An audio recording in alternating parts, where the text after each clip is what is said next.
Why was a king of England buried under a parking lot? To answer that, we have to travel back 500 years to a world of blood and betrayal. 1485, Bosworth Field. King Richard III was killed in the final battle of the Wars of the Roses. The last of the Plantagenets, his crown literally fell in the mud. In the heat of combat, Richard was surrounded.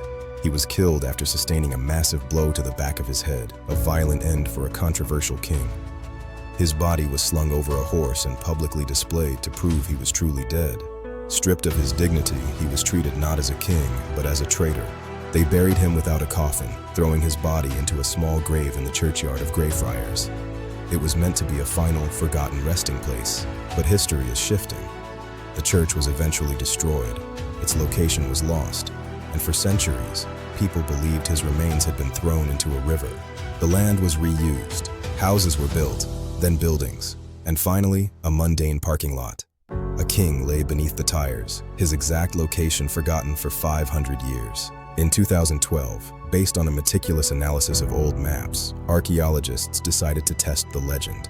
They began to dig in the most unlikely of places. The chances of finding him were almost zero.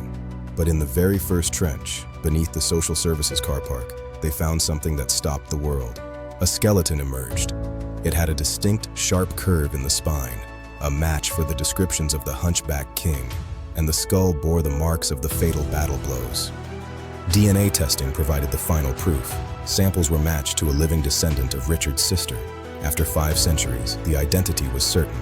In 2015, Richard III was finally given the burial he was denied. He was reinterred with full royal honors in Leicester Cathedral, 530 years after his death. The discovery reminds us that history is never truly dead. It is waiting, sometimes just inches beneath the surface of our everyday lives. From a parking lot to a palace, a journey that proves the truth, however deeply buried, eventually finds its way to the light. The earth remembers, and so do we. The legend of Richard III lives on.